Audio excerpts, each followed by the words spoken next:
Can you guys hear Here we me? go. Yep. Okay. Okay, I'm admitting everybody. Okay.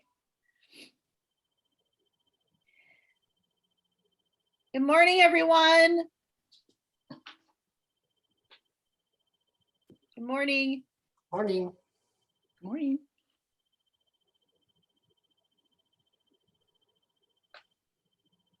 Okay, we'll get started.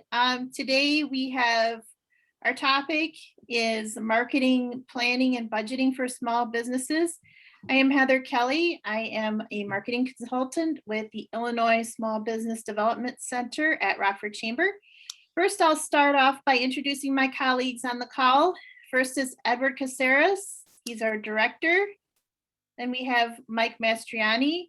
He's our business consultant. And Vince Shirelli, he's also a business consultant with us. So the Illinois Small Business Development Center at Rockford Chamber is part of a network, a state network, also a nationwide network. And we provide training and guidance at no cost to small businesses that are either startup or existing. So if you need assistance with marketing, branding, business planning, accounting, we are here to assist you. A couple of things that I want to mention before we get started. We were having an unstable internet connection, so if it cuts out, just fair warning for that. Also, if you have any questions, we will have those prepared at the end, if you would be so kind. And I would like to take this opportunity to introduce our speaker, Lisa Chatfield. Lisa is with Advice Marketing. She is the president, and she will be our presenter today. Lisa has lots of experience in media and advertising, and she has worked for the media in the past. So Lisa, take it away. Thank you, Heather. Thank you guys so much for inviting me. I'm glad everybody could join, and I hope you learned something from today. In any case, I think the biggest question people have when they're just starting is, where do they start? And especially when you consider that the average person, it's now estimated that they'll encounter anywhere between 6,000 and 10,000 ads every single day. So that's a lot of ads. That's a lot. People are being bombarded. So in that kind of a world, how do you stand out as an advertiser? How much do you have to spend to stand out? Who should you target? What should your message be? So many questions, right?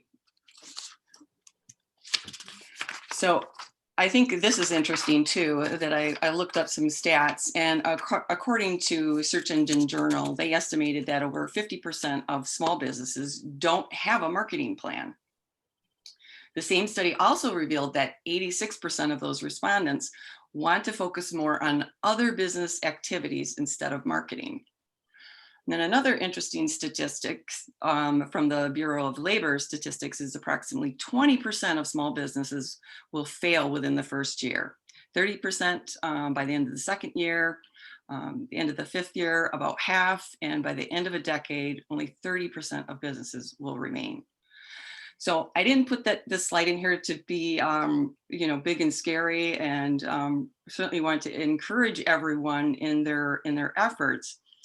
But whether this is a correlation or a causation, but there's some pretty interesting numbers when you consider that people really are uncomfortable with marketing. And again, I think it's because there's so many questions surrounding it.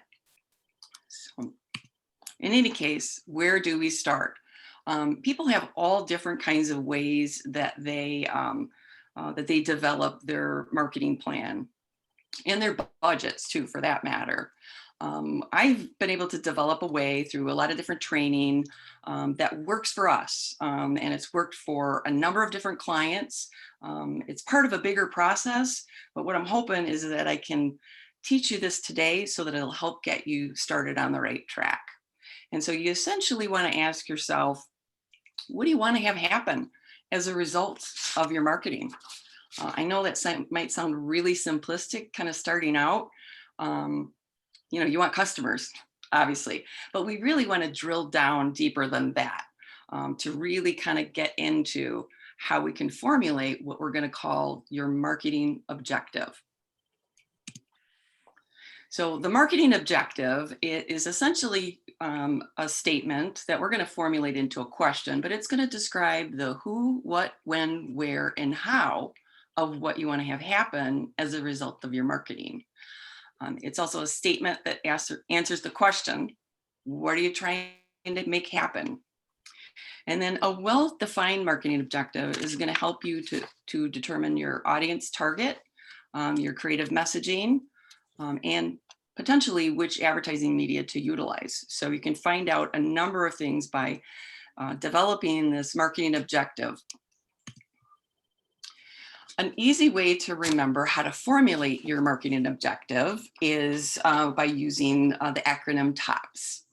We want to include your target, and that is, who are you looking to reach? Who is your customer? The outcome, what do you want to have happen as a result of the marketing? Which product or service are you looking at offering? The place, where do you want this to happen, and when? What time of year, what season, etc.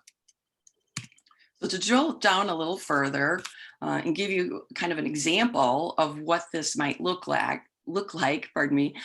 target, you really want to look at the target consumer as a person, not an age group. And I know we're taught in marketing that, the important demos are persons 2554, 3564, 1834, 1849, all of those age cells.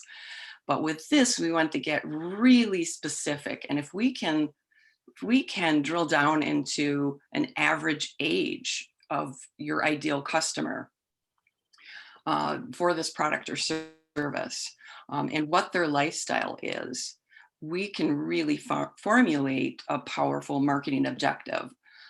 Again, for the outcome, what do you want the target consumer to do or believe?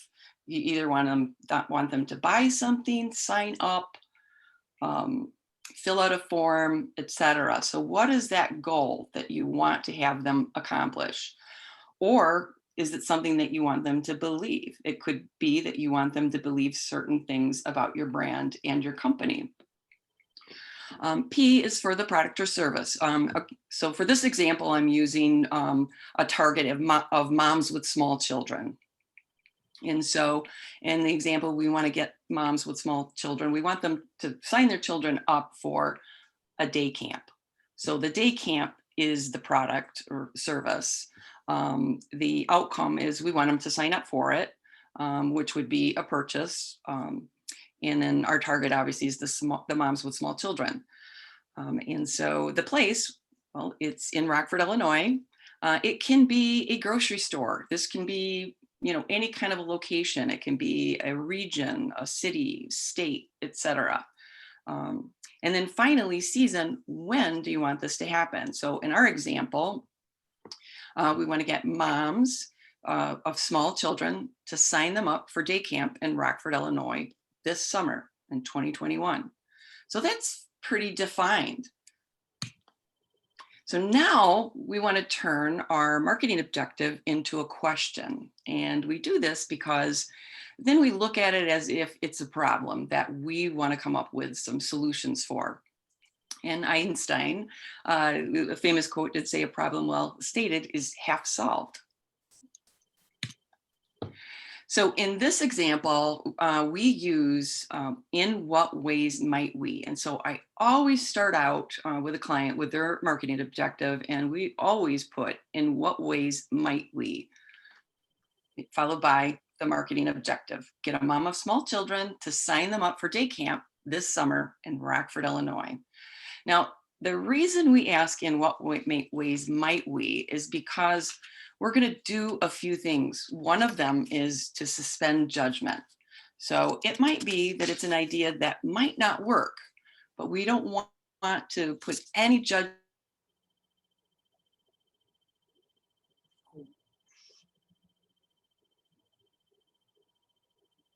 want to come up with any criteria at this point.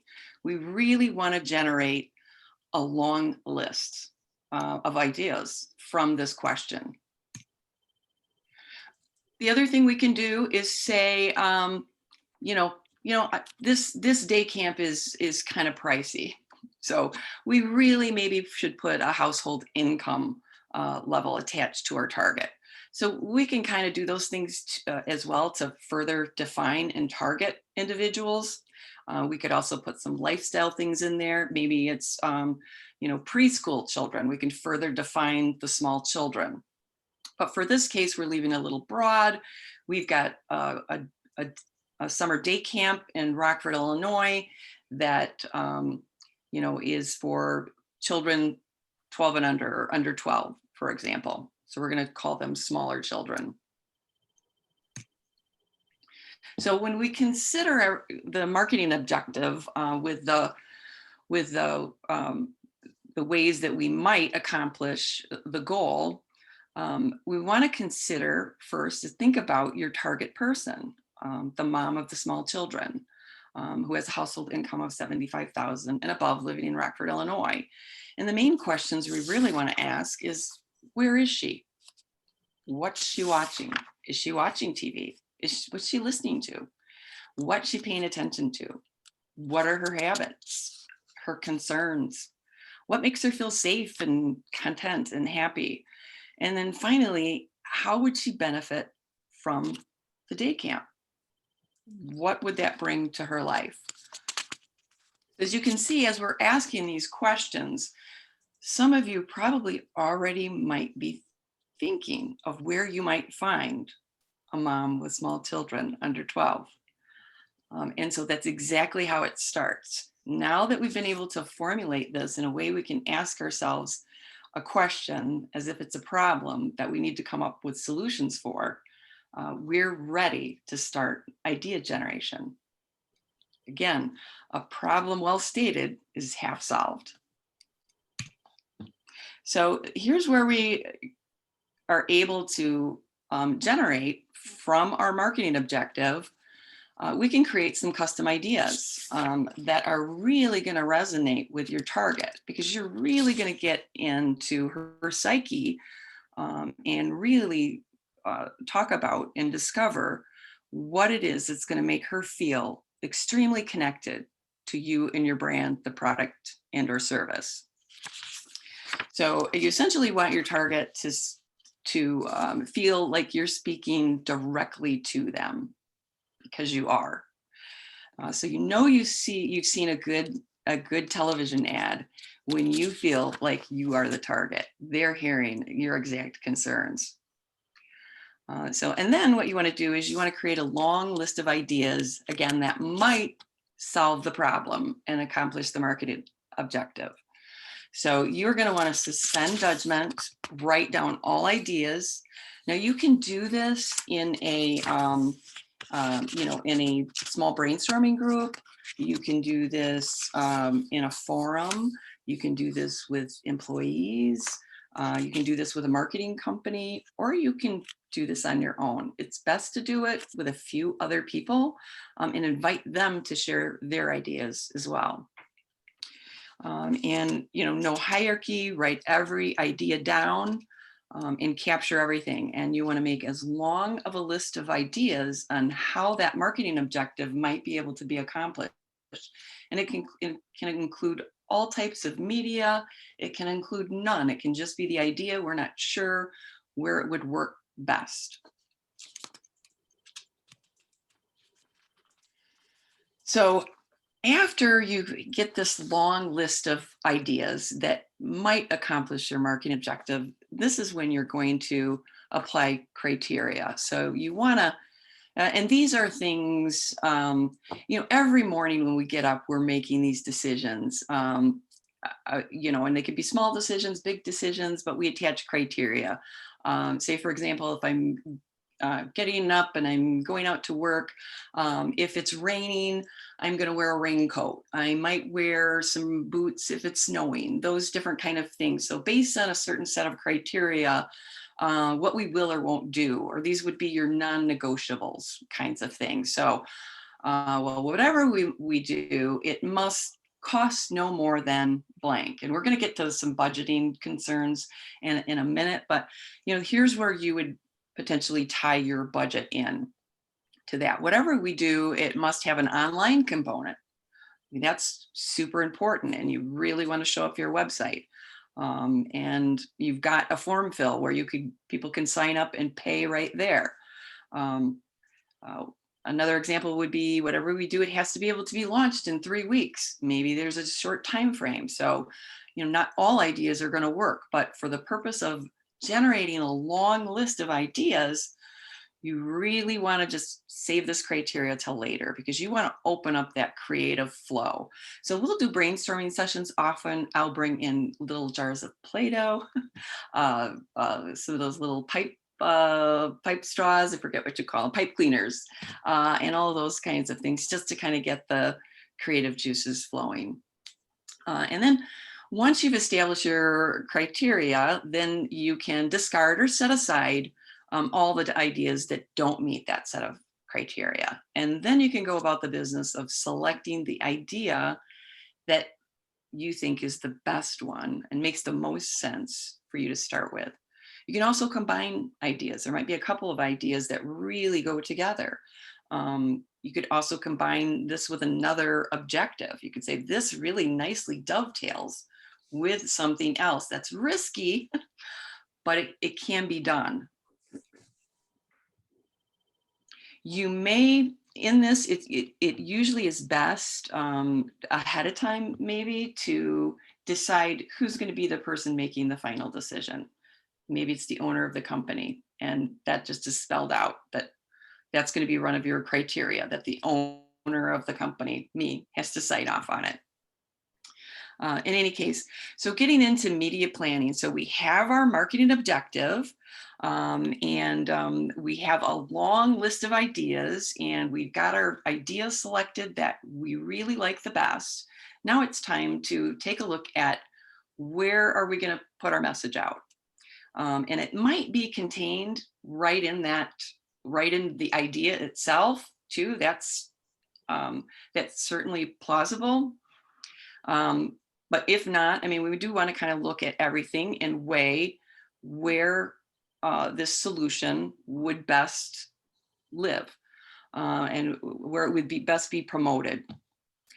So for TV and radio, those are bought by cost per point and or cost per thousand. The M is a Roman numeral 4,000, so that's why there's an M there. Digital and social media marketing are sold and measured differently, and it also depends on the goal of the campaign. So you're looking at more of there are cost per thousand with display advertising or pay per click with search kinds of campaigns. And so really want to get into where can we find the most efficient way to accomplish the marketing objective. And that's by obtaining the lowest conversion rate, reaching more of your target for the least amount of money, and thereby accomplishing efficiency and getting you more bang for your buck. I just included this in here. I know you guys had a session on media buying, so I just wanted to include just one quick slide here. When I'm buying media for a client, I have the television reps pull what's called an avail. And what an avail is, it just goes through all of their programming at the current time. You can see up here, this is a past one. So this is from 2017. So this is an old one I just pulled out. And you can see this is for Rockford, and we are looking at the Rockford DMA, which is the Rockford market. And this is for females 18 to 49. And so I'm looking at what the ratings point is, and this is according to the Nielsen ratings. But the biggest number here that really tells me is going to be the cost per point. And in this case here in my example circled, it's $43.10. Digital marketing runs anywhere for regular display kind of campaigns, run about $12 per thousand. So it kind of gives you a little bit of idea. This is on ratings points. which is not the same as cost per thousand. The cost per thousand on this is going to be a higher number than this $43. So you can see that TV can be pricey, but there are ways we can buy TV to get that cost per point and get that cost per thousand down.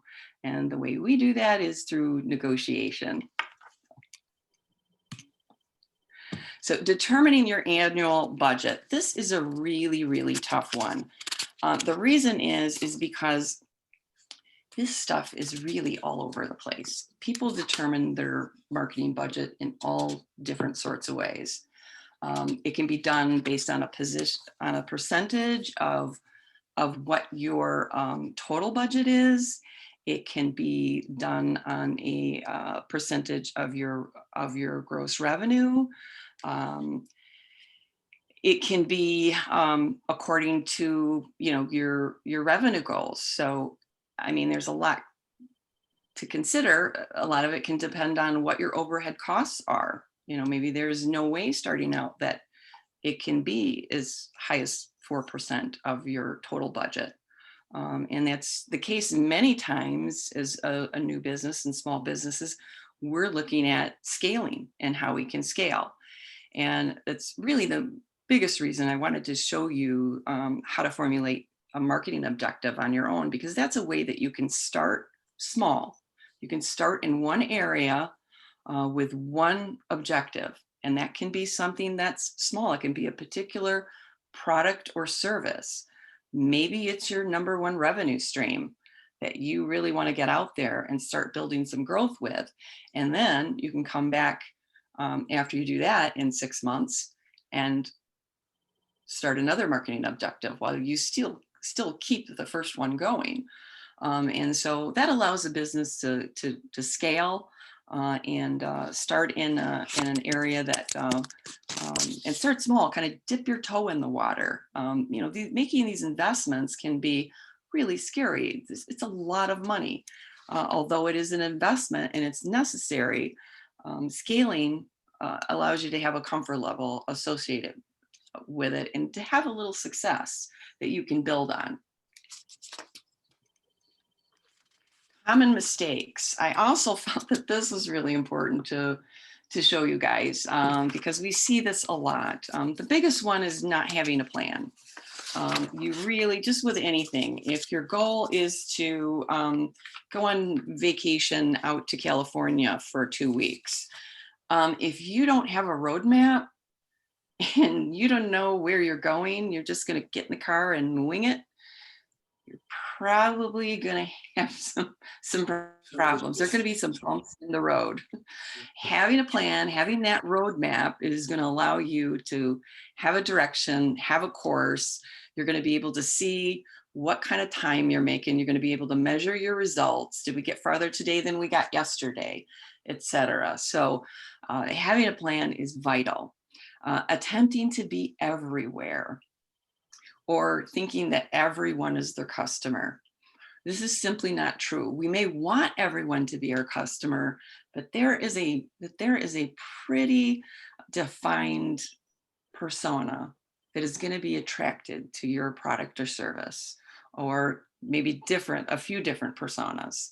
Let's start with the one that is got the most revenue potential, perhaps, or maybe you want to start with the one that is new and you're most excited about. But making the mistake of attempting to target everyone and trying to be everywhere, you spread yourself too thin so people don't see you enough times. It's really better to have 5,000 people who are in your target see you several times than having 1 million people see you once. Because in those 1 million people, you don't know where your target is, and they're only going to see you once. So we want to really hone in on that target, and it could be a smaller pool of people, but you'll be able to build brand loyalty with those people who are your target.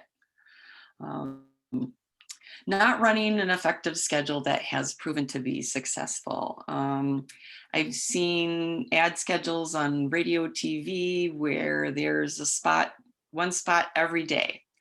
That can work if it's one spot in the same program every day. Say, for example, on television. On radio, not so much. Radio is a frequency medium. And so we want to own a lot of a little bit. So there are advertisers that you've probably heard or seen on radio and TV that you think are on all the time, but they're not. What they're doing is they're running an efficient schedule where they are owning, say, for example, Friday, Saturday, Sunday, and Monday, or Saturday and Sunday. They've got enough in their budget to own Saturday and Sunday between 10 a.m. and 4 p.m. on a radio station. That's how it's done. That's a start. You're going to get that group of people, albeit it's a smaller group of people, but it's a group of people. And if you identified these people to be your target that listen to this particular station, then it makes sense to do that. Messaging that doesn't connect with the target or appears to be tone deaf. And that happens again by making the mistake of thinking that everyone's your target and just really not considering what is going on in that target person's life. What are their concerns? What makes them happy? What makes them smile? How can you connect with them with your marketing? Attempting to promote more than one thing in an ad. An advertisement really needs to have one central point and to make that point really well. So with our marketing objective, we really want to focus on, we really want an idea that really captures the essence of what that's going to bring to our target. So to try to say too much, it ends up sounding like a big laundry list of things, and your central message really gets lost. Another thing I see is hyper focusing on your competition. And that it's just really just with anything else. It really can cause people to make decisions that aren't in their best interests. You really need to stick to generating your own ideas and coming up with custom content and custom ideas for you. And following the competition and trying to be where they are. It can be considered, not to say you shouldn't look at that, but we just don't want to hyper focus on that and become, super obsessed about that. And I've seen that happen. The other thing is giving up too soon on a campaign. These things don't happen immediately. If they did, everybody would just start a business. It takes time and patience, and it takes testing and it takes retesting. But you're way farther ahead by coming up with a marketing objective and really defining what you want to have happen than you are just kind of throwing a dart and say, hey, let's start with this. Or the worst thing you could do is just not do anything, because those decisions sometimes can be scary. There's risk involved. The benefits of hiring a marketing or advertising agency. Now, you can completely do this on your own. There are some benefits if you wanted to work with a marketing company. Some of the benefits are that they are often buying for multiple clients, and so this gives them leverage. If you're going to a car dealer and you need to buy a fleet of Cadillacs, you're going to get a better price than if you just need one. So, the media, we have our own media reps and, ways that we negotiate on our clients' behalf. We have some pretty vast knowledge about the inner workings and the pricing structures, kind of where the bottom really is.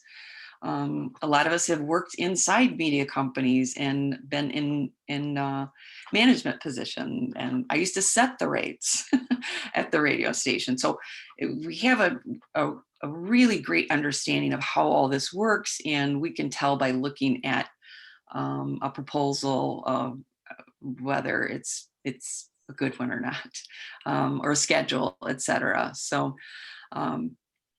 that is just worth its weight in gold. They're generally not paid by the customer.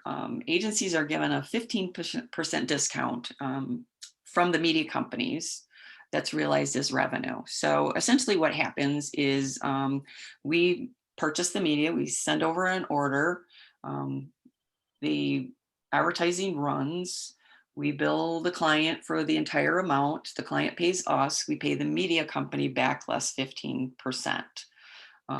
Now TV and radio stations and everybody says, oh, well, we gross it up when we give it to the marketing company. No, they don't. We negotiate. And again, going back to that leverage from buying with multiple clients. We pretty much know where the bottom is. And so that can be just a vital piece of information to have. They'll also advocate on your behalf to ensure that you have great ad placement. They even check the invoices when they are returned after the schedule's run to make sure everything's delivered as it was ordered. And if it wasn't, we're going to make them run the ads that were missed. Obviously can assist you with your creative messaging, and then provides transparent metrics and reporting. And this gives you information so that we can make decisions about your marketing. If we're doing a Facebook campaign and the type of ad that we're running, we're really expected to get better results than that, we're going to make changes immediately. And so that's really the nice thing about any digital, is that you get that feedback immediately. You can see pretty quickly, very quickly, how effective your ads are doing, how many people they're reaching, if they're clicking, if their conversions are happening, etc. And changes can be made really quickly. And I think the biggest one is really it allows the business owner to really focus on their customers and their business. I mean, after all, many of you got into business because you like what you're doing. You like serving your customers. And so this allows you to not have to worry about it and to really focus on why you went into business in the first place. And that is pretty much it. I hope that you found this information helpful, but I wanted to, of course, open it up for any questions that anyone might have. Thanks, Lisa. Before we do that, I'm going to give everybody a quick reminder about our upcoming virtual classrooms. I will be speaking tonight about digital marketing. It's Digital Marketing 101. It's at from 5:30 to 6:30. Basically focusing on digital marketing, combining with websites and social media. So don't miss that. Sign up at rockfordsbdc.org/workshops-trainings. Also, next Thursday, the 27th at 11 a.m., same time, I will be speaking along with Sarah Flashing and Nicole Haas. They are with the Greater Freeport Alliance on what is the difference between SEO and SEM. And also that evening, 5:30, we will have our very own Mike Mastriani speaking about communications and team building. So don't miss any of those training sessions coming up. Again, rockfordsbdc.org/workshops-trainings. Also, follow us, Rockford SBDC, on Facebook, LinkedIn, Twitter, and Instagram. So with that, I will open it up for questions. Does anyone have questions for Lisa? Hey, Lisa, I got a question for you. We got a lot of clients, but one of the industries that was hit most for the COVID-19, of course, was hospitality, and especially restaurants. So most of the business, I don't know if I can say it's a mistake or probably the situation forced them to reduce expenses in some areas. And most of the time they pick marketing to reduce. Right. So with that being said, for restaurants, based on what your experience telling you, which could be the best way to spend their, resources right now that there are not too many, in digital marketing or printed media? Which could be now for them the most efficient channel that they can spend? They can spend more money probably, placing the money in social media, that they can stretch their dollars a little bit more, or which could be the best way, especially for this industry, to handle the budget in a smart way? Great question. And we work with a few restaurants, and we've worked with a few of them for several years. And what we've really found is Facebook and Instagram. I would say social media, but primarily Facebook. And then we're also running the ads across Instagram and running them in different placements. And so not just posting to Facebook, but putting some dollars behind a boost. Running, or even a even more cost-effective way would be running an ad on the back end of Facebook.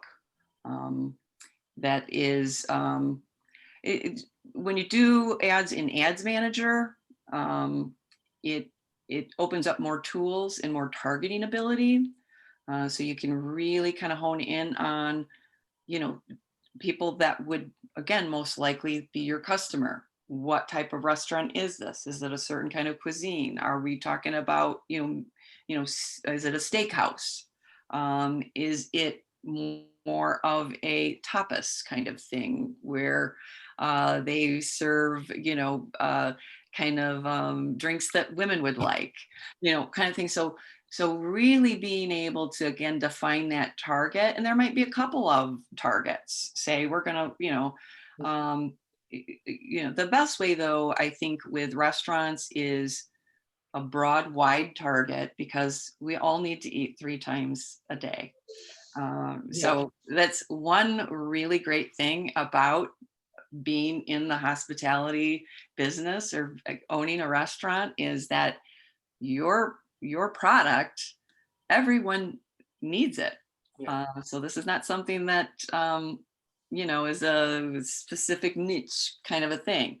Now it may be a little more niche, again, depending on the type of restaurant. If it's a supper club, that might be different than a fast food kind of a thing. So but this is where you're going to do the targeting. I have I said I wasn't going to mention a client, but I will mention a client, Ishnala Supper Club. I don't know if anybody's ever heard of it, but it's a big supper club up in the Wisconsin Dells. And it's owned by the Prossers, and they own some other restaurants here in town.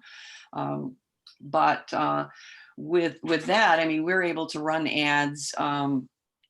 So we put up a post, and the food looks amazing. First of all, you want to have food photos that just look amazing, because people will like it just because it's food.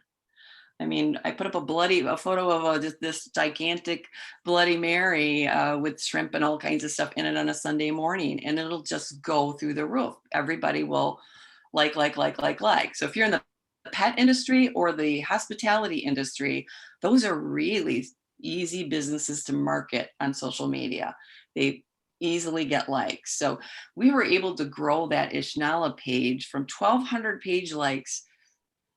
It just reached 30,000 followers the first week of May. Wow. And that's what happened. But we've worked with them for several years. So that's what happens when and this was the growth of that page is all organic. All organic. We did not pay for one page like. But that's just inviting people back. Once they've interacted with you, there's a mechanism inside Facebook where you can click on that, right in the post where it says, X amount of people like this post. You click on that, and it pulls up a box where then you can now invite all those people to come like your page. So we do that with every one of our clients for their page. And so over time, it slowly builds up their page. And if they're really a big fan of your brand, they've interacted with you, they're more than likely going to like your page. So that builds a following of people that are true loyalists, that they're true fans. We didn't trick them into liking it. We didn't put up a photo of a puppy so people would like it. You know what I mean? And then do the switcheroo later on. We're really not a puppy.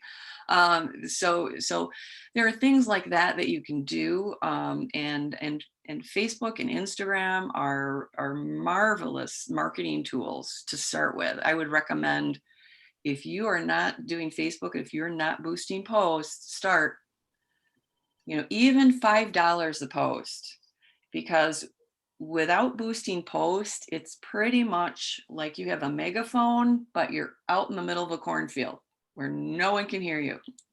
That is a good analogy. I like it.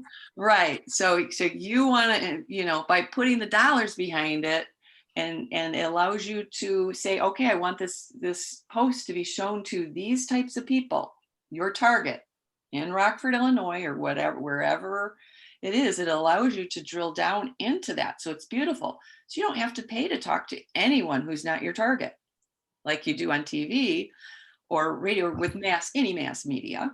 If you spend, all this money on a billboard, people driving by, you are paying for people to see that are never going to be your customer, which you can do. And people do that when they have really large budgets.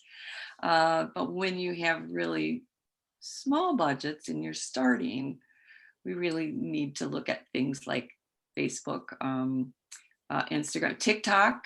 I'm on the TikTok train big time. We launched our first client a few weeks ago on TikTok. In my opinion, TikTok is the next Facebook. It reminds me of back in the day when you could have organic reach on Facebook. Now, today, the only way you get organic reach on Facebook, you can, if you have 30,000 page likes, that'll allow you to have some organic reach, but only among those followers. So how I look at it is, we have our ads out there to attract people to our target to interact with us. Once we get them to interact, we invite them to the page. Once they're invited to the page, now we got them. And we just keep doing that and building that page and building that page. So you always want to be inviting new people that are in your target into the fold. And then once you do all of that, Facebook has this other tool called a lookalike audience, where you can tell Facebook, okay, I feel like I've pretty much worn out this audience. I want to reach people that are just like these guys, but not them. And Facebook will do, it's pretty amazing. But back to TikTok. TikTok is, you can pay to be on TikTok. The minimum opt-in is $3,000 a month. So you really need a hefty budget going into that. Most small businesses are not going to be in a position to. No. Yeah, right. Yeah. So, but great question. Thank you, Lisa. Thank you. Oh, all right. Thank you, Lisa. Are there any other questions? I have a question on that $5 to boost a post. Is that every day, like a $5 a day budget? What I would say is, that's a place to start. And I wouldn't say, I would say this, it depends on what type of ad you're going to run and what your objective is. So now Facebook does better. It's better to do fewer posts with more money behind each post. It used to be more posts with a little bit of money behind each one of them, and you do it every day. Now, Facebook says, Facebook will have it, you'll get better results if you boost a post over 4 days. And if you boosted it for $5 a day, so if you put, $20 behind that post and boost it for 4 days and it stays out there that long, that is where you're going to potentially get the most bang for your buck, considering that all of the other things are in alignment in terms of the messaging. You've got the target right. You've got, all of the components that need to be there. If you're going to have a great big sale, you might want to do $20 a day on that. You might want to spend $100 because you're going to have a great big sale, and you might want to put this as an event. You might want to create an event out of this because it's a 2-day sale or it's a 1-day sale. And so you're going to create an event, and then you're going Uh-oh.